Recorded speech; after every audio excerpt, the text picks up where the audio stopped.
विष्णु भगवान की जय, बृहस्पति देव की जय। बृहस्पतिवार व्रत कथा। प्राचीन काल में भारतवर्ष में एक राजा राज्य करता था। वह बड़ा प्रतापी और दानी था। वह नित्य मंदिर में दर्शन करने जाता था, ब्राह्मण एवं गुरु की सेवा किया करता था। उसके दरवाजे से कोई भी निराश होकर नहीं लौटता था। वह प्रत्येक गुरुवार को व्रत एवं पूजन करता था। वह गरीबों की सहायता करता था, परंतु यह सब बातें उसकी रानी को अच्छी नहीं लगती थी।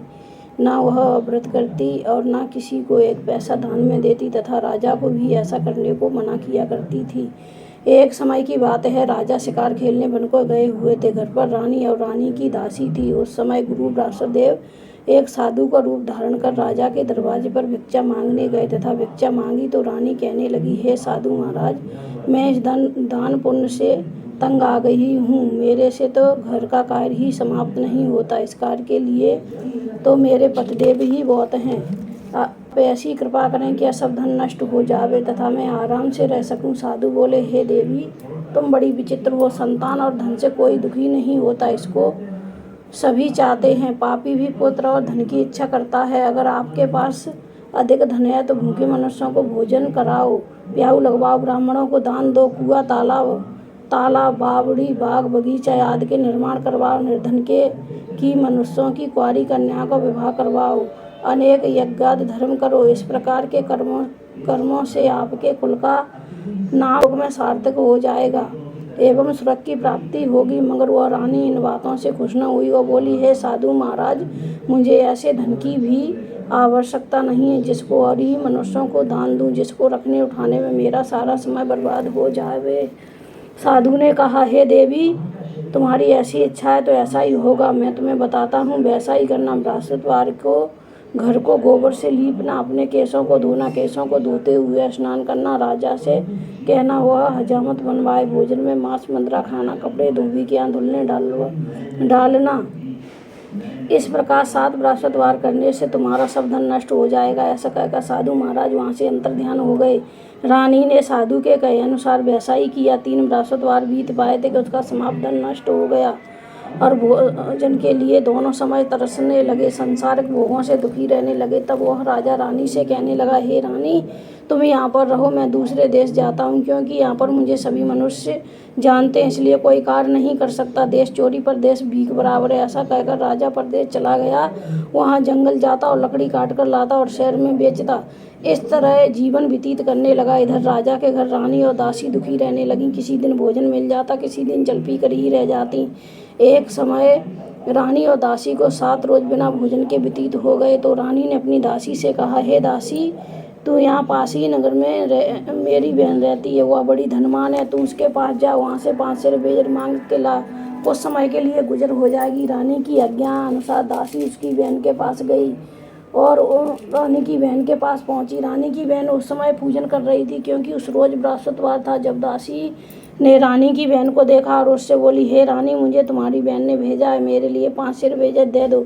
इस प्रकार दासी ने अनेक बार कहा, परंतु रानी ने कुछ उत्तर नहीं दिया, क्योंकि वह उस समय बृहस्पतिवार की कथा सुन रही थी। जब दासी को किसी प्रकार का उत्तर नहीं मिला तो बहुत दुखी हुई एवं क्रोध भी आया, परंतु वह बिना कुछ कहे लौटकर रानी के पास आकर बोली, हे रानी, तुम्हारी बहन तो बहुत ही घमंडी है, वह छोटे लोगों से बात भी नहीं करती, इसलिए उसने मेरी बात का कोई उत्तर नहीं दिया। मैं वापस चली आई। रानी बोली, हे दासी, इसमें उसके कोई दोष नहीं है। जब बुरे दिन आते हैं तब कोई सहारा नहीं देता, अच्छे बुरे का आपत्ति काल में ही पता लगता। अब जो ईश्वर की इच्छा होगी यही होगा, यह हमारे भाग्य का दोष है।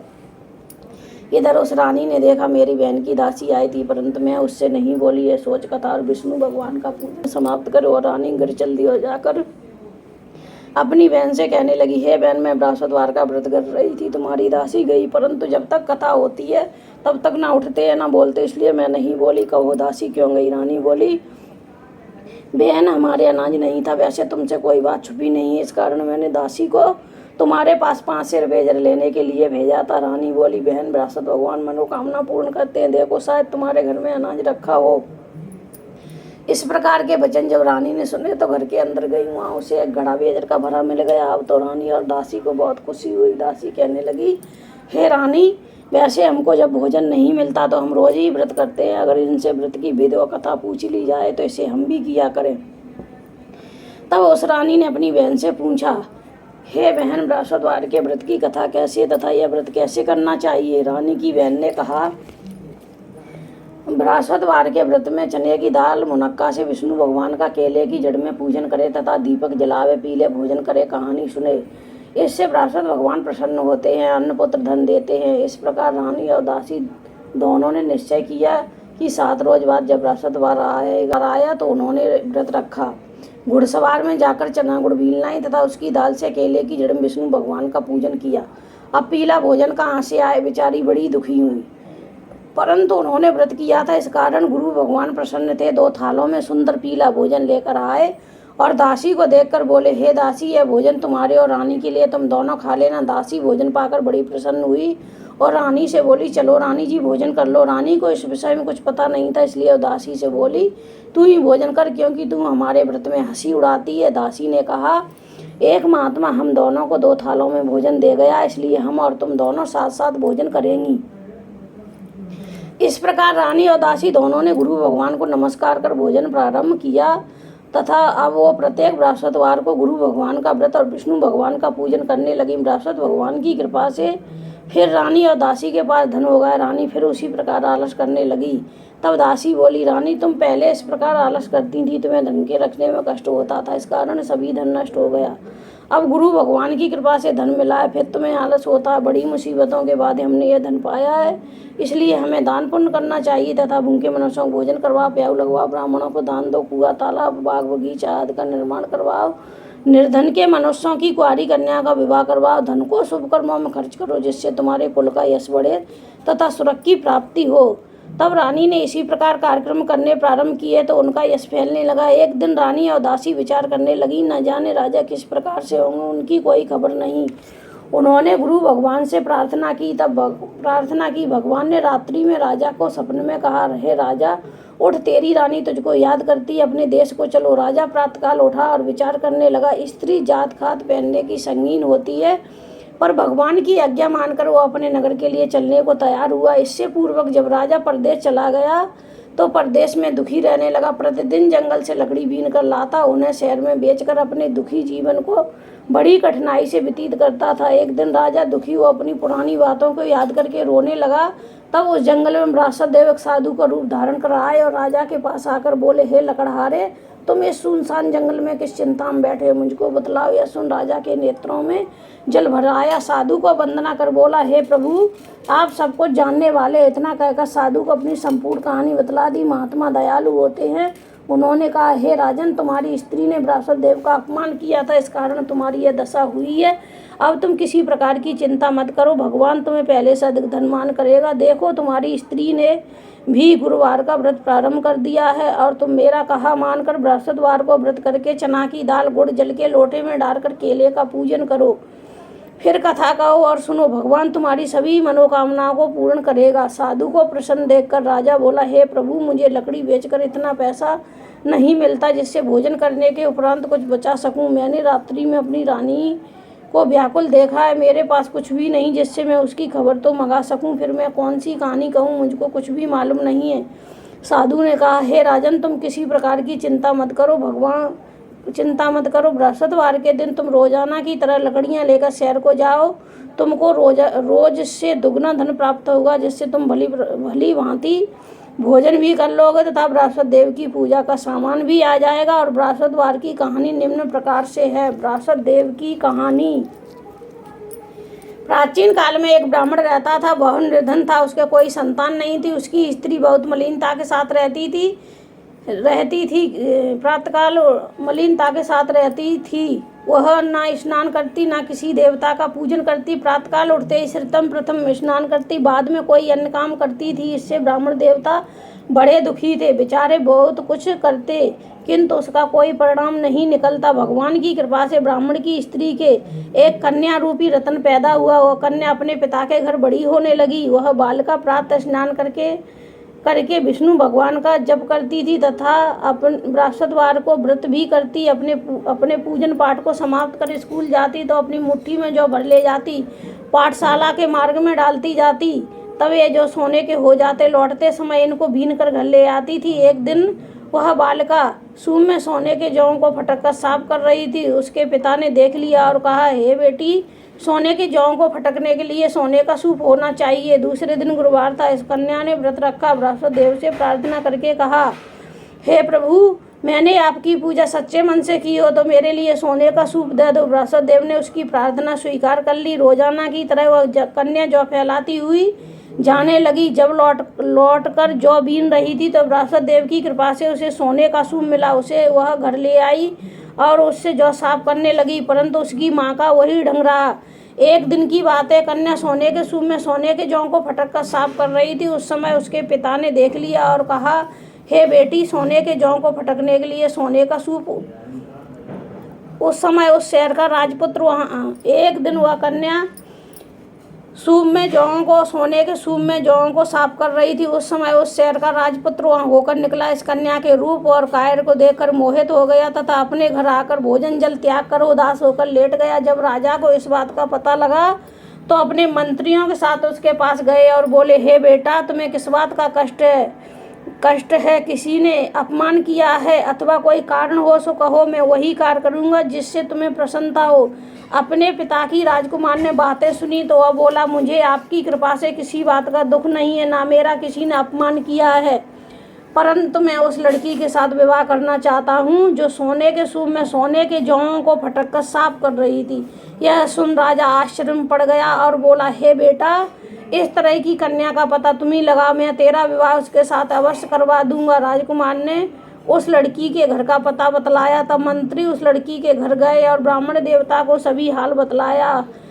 ब्राह्मण देवता राजकुमार के साथ अपनी कन्या का विवाह करने के लिए तैयार हो गया तथा विधि विधान के अनुसार ब्राह्मण की कन्या का विवाह राजकुमार के साथ हो गया।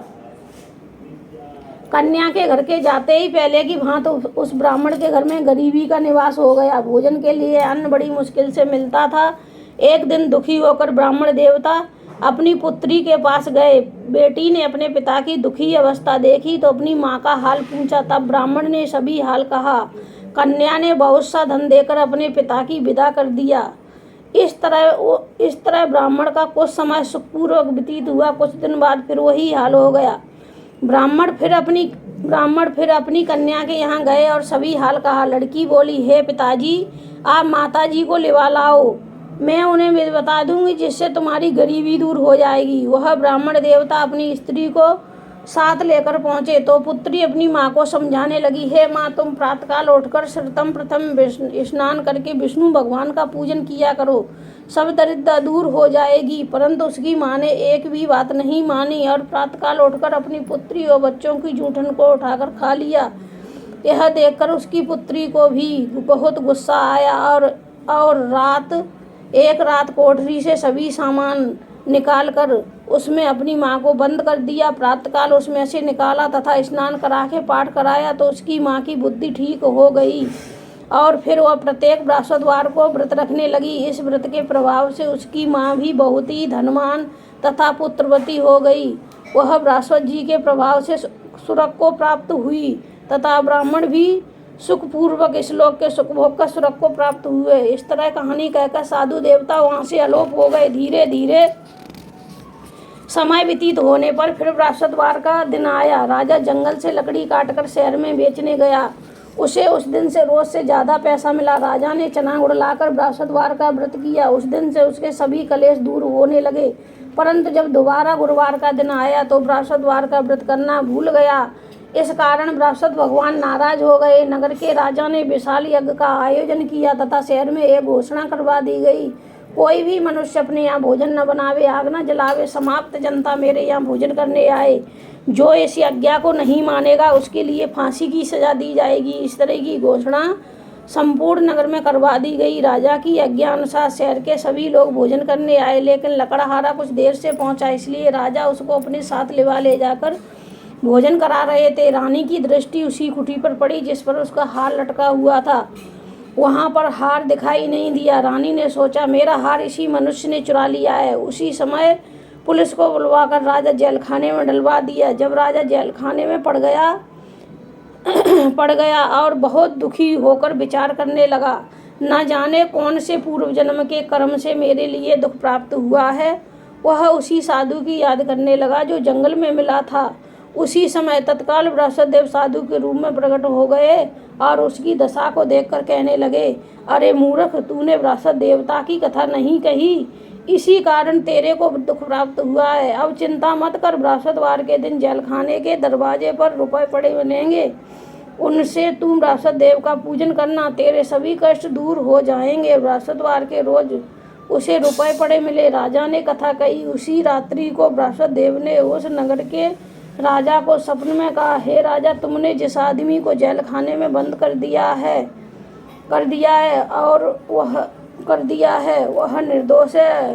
वह निर्दोष है, वह राजा है, उसे छोड़ देना। रानी का हार उसी खुटी पर लटका हुआ है, अगर ऐसा नहीं किया तो मैं तेरे राज्य को नष्ट कर दूंगा। राजा प्रातःकाल उठा और रात्रि के सपन को देख प्रातःकाल उठा, खुटी पर हार देखकर लकड़हारे को बुलाकर क्षमा मांगा, राजा के योग्य सुंदर वस्त्र भूषण देकर विदा कर दिया। साधु की आज्ञा अनुसार राजा अपने नगर के लिए चल दिया। राजा नगर के निकट पहुंचा तो उसे बड़ा ही आश्चर्य हुआ। नगर में पहले से बाग, तालाब, कुएं, धर्मशाला, मंदिर बन गए हैं। राजा ने पूछा, ये किसका बाग और धर्मशाला है? तब नगर के लोग कहने लगे, यह सब रानी और बांदी के हैं। तो राजा को आश्चर्य हुआ और गुस्सा भी आया। जब रानी ने एक खबर सुनी कि राजा आ रहे हैं तो उसने अपनी दासी से कहा, हे दासी, देख राजा हमको कितनी बुरी हालत में छोड़ गए, कहीं हमारी ऐसी हालत देखकर लौट न जाए, इसलिए तू दरवाजे पर खड़ी हो जा। आज्ञा अनुसार दासी दरवाजे पर खड़ी हो गई। राजा आए तो उन्हें लिवा लाई। तब राजा ने क्रोध करके अपनी तलवार निकाली और पूछने लगे, यह बताओ कि यह धन तुम्हें कैसे प्राप्त हुआ है? तब उन्होंने कहा, हमें यह सब धन बृहस्पति देव के व्रत के प्रभाव से प्राप्त हुआ है। राजा ने निश्चय किया, 7 रोज बाद सभी बृहस्पति देव का पूजन करते हैं, परंतु मैं रोजाना दिन में 3 बार कहानी कहा करूँगा, रोज व्रत किया करूँगा। अब हर समय राजा के दुपट्टे में चने की दाल बंधी रहती तथा वह दिन में 3 बार कहानी कहता। एक रोज राजा विचार किया कि चलो अपनी बहन की यहाँ हो आए। निश्चय कर राजा घोड़े पर सवार हो अपनी बहन के यहाँ निकला। आगे मार्ग में देखा कुछ आदमी मुर्दे को लिए जा रहे हैं। उन्हें रोककर राजा कहने लगा, अरे भैया, मेरी बृहस्पतिवार की कहानी सुन लो। वे बोले, हमारा आदमी मर गया है, इसको अपनी कथा की पड़ी है। परंतु कुछ आदमी बोले, अच्छा कहो, हम तुम्हारी कथा सुनने को तैयार हैं। राजा ने दाल निकाली। कथा आदि हुई तो मुर्दा हिलने लगा। जब कथा समाप्त हुई तो राम राम कहकर खड़ा हो गया। आगे मार्ग में उसे एक किसान खेत में हल चलाता मिला। राजा ने उसे देखा और उससे बोला, अरे भैया, तुम मेरी बृहस्पतिवार की कथा सुन लो। किसान बोला, जब तक मैं तेरी कथा सुनूंगा तब तक 4 रैया जोत न लूंगा, जा अपनी कथा किसी और को सुनाना। इस तरह राजा आगे चलने लगा। राजा के हटते ही बैल पछाड़ खाकर गिर गए तथा किसान के पेट में बहुत जोर से दर्द होने लगा। उस समय उसकी माँ रोटी लेकर आई। उसने देखा तो अपने पुत्र से हाल पूछा। बेटे ने सभी हाल कहा। बुढ़िया दौड़ी दौड़ी उस घुड़सवार के पास गई और उससे बोली, मैं तेरी कथा सुनूंगी, तू अपनी कथा मेरे खेत पर चलकर कहना। राजा ने बुढ़िया के खेत पर जाकर कथा कही, जिसके सुनते ही बैल खड़े हो गए तथा किसान के पेट का दर्द बंद हो गया। राजा अपनी बहन के घर कुशल पूर्वक पहुंच गया। बहन ने भाई की खूब मेहमानी की। दूसरे रोज राजा प्रातःकाल जागा तो देखने लगा सब लोग भोजन कर रहे हैं। राजा ने अपनी बहन से कहा कि ऐसा कोई मनुष्य है जिसने भोजन नहीं किया हो, वह मेरी बृहस्पतिवार की कथा सुन ले। बहन बोली, हे भैया, यह देश ऐसा ही है, पहले यहाँ भोजन करते हैं, बाद में अन्न काम करते हैं। अगर कोई पड़ोस में हो तो मैं देख आऊँ। ऐसा कहकर देखने चली गई, परंतु उसे कोई व्यक्ति नहीं मिला जिसने भोजन नहीं किया हो। अंत वह एक कुमार के घर गई जिसका लड़का बीमार था। उसे मालूम हुआ कि उसके यहाँ 3 रोज से किसी ने भोजन नहीं किया है। रानी ने अपने भाई की कथा सुनने के लिए कुमार से कहा। वह कथा सुनने को तैयार हो गया। राजा ने जाकर बृहस्पतिवार की कथा कही, जिसको सुनकर उसका लड़का ठीक हो गया। अब तो राजा की प्रशंसा होने लगी। एक रोज राजा ने अपनी बहन से कहा, हे बहन, हम अपने घर को जाएंगे, तुम भी तैयार हो जाओ। राजा की बहन ने अपनी सास से पूछा। सास बोली, हाँ चली जा, परंतु अपने लड़कों को मत ले जाना, क्योंकि तेरे भाई के कोई औलाद नहीं है, तो औलाद नहीं होती है। बहन ने अपने भैया से कहा, हे भैया, मैं तो चलूँगी मगर कोई बालक नहीं चलेगा। राजा बोला, जब कोई बालक नहीं चलेगा तो तुम ही क्या करोगी। बड़े दुखी मन से राजा अपने नगर के लिए लौट आया। राजा ने रानी से कहा, हम निर्वंशी राजा हैं, हमारा मुख देखने का धर्म नहीं। और इसी उदासी के कारण उसने कुछ भोजन भी नहीं किया। रानी बोली, हे स्वामी, हे विरासत देव, हमें औलाद अवश्य देंगे। उसी रात को विरासत देव ने राजा से स्वप्न में कहा, हे राजा, उठ, सोच को त्याग दे, तेरी रानी गर्भ से है। 9वें महीने में उसके गर्भ से एक सुंदर पुत्र पैदा होगा। तब राजा बोला, हे रानी, स्त्री बिना भोजन के रह सकती है, बिना कहे नहीं रह सकती। जब मेरी बहन आवे तो उससे कुछ मत कहना। जब राजा की बहन ने यह सुसमाचार सुना तो बहुत खुश हुई तथा अपने भाई के यहाँ बधाई लेकर आई। तभी रानी ने कहा, घोड़ा चढ़ तो नहीं आई, गधा चढ़ी आई। राजा की बहन बोली, हे भाभी, मैं इस प्रकार न कहती तो तुम्हें संतान कैसे मिलती। विरासत देव ऐसे ही हैं, जैसी जिसके मन में कामना है वैसी सभी को पूर्ण करते हैं। जो श्रद्धा भावना पूर्वक कथा पढ़ता है अथवा दूसरों को सुनाता है, विरासत देव उसकी सभी मनोकामनाएं पूर्ण करते हैं तथा उसकी सदैव रक्षा करते हैं। संसार में जो मनुष्य श्रद्धा भावना से गुरु भगवान का पूजन व्रत सच्चे हृदय से करते हैं, उनकी सभी मनोकामनाएं पूर्ण होती हैं। जैसे सच्ची भावना से रानी और राजा ने उनकी कथा का गुणगान किया तो उनकी सभी इच्छाएं विरासत देव जी ने पूर्ण की। इसलिए सबको कथा सुनने के बाद प्रसाद लेकर जाना चाहिए। हृदय से उनका नमन करते हुए जयकारा बोलना चाहिए। बोलो विरासत देव की जय, बोल गुरु भगवान की जय, बोलो विष्णु भगवान की जय। ओम जय बृहस्पति देवा, स्वामी जय बृहस्पति देवा। छिन्ने छिन्ने भोग लगाऊं, छिन्ने छिन्ने भोग लगाऊं, कदली फल मेवा। ओम जय बृहस्पति देवा, तुम पूर्ण परमात्मा, तुम अंतर्यामी, स्वामी तुम अंतर्यामी। जगत पिता जगदीश्वर, जगत पिता जगदीश्वर, तुम सबके स्वामी। ओम जय बृहस्पति देवा, चरणामृत निज निर्मल, सब पातक हरता, स्वामी सब पातक हरता। सकल मनोरथ दायक, कृपा करो भरता। ओम जय बृहस्पति देवा, तन मन धन अर्पण कर, जो जन शरण पड़े, स्वामी जो जन शरण पड़े। प्रभु प्रगट तब हो कर, हरि प्रगट तब हो कर, आकर द्वार खड़े। ओम जय बृहस्पति देवा, दीन दयाल दयानिधि, भक्तन हितकारी, स्वामी भक्तन हितकारी। पाप दोष सब हरता, भव बंधन हारी। ओम जय बृहस्पति देवा, सकल मनोरथ दायक, सब संशय तारो, स्वामी सब संशय तारो। विषय विकार मिटाओ, संतन सुखकारी। ओम जय बृहस्पति देवा, जय बृहस्पति देवा। जो कोई आरती तेरी प्रेम सहित गावे, स्वामी प्रेम सहित गावे। ज्येष्ठानंद आनंद करे, सो निश्चय पावे। ओम जय बृहस्पति देवा, जय बृहस्पति देवा, स्वामी जय बृहस्पति देवा।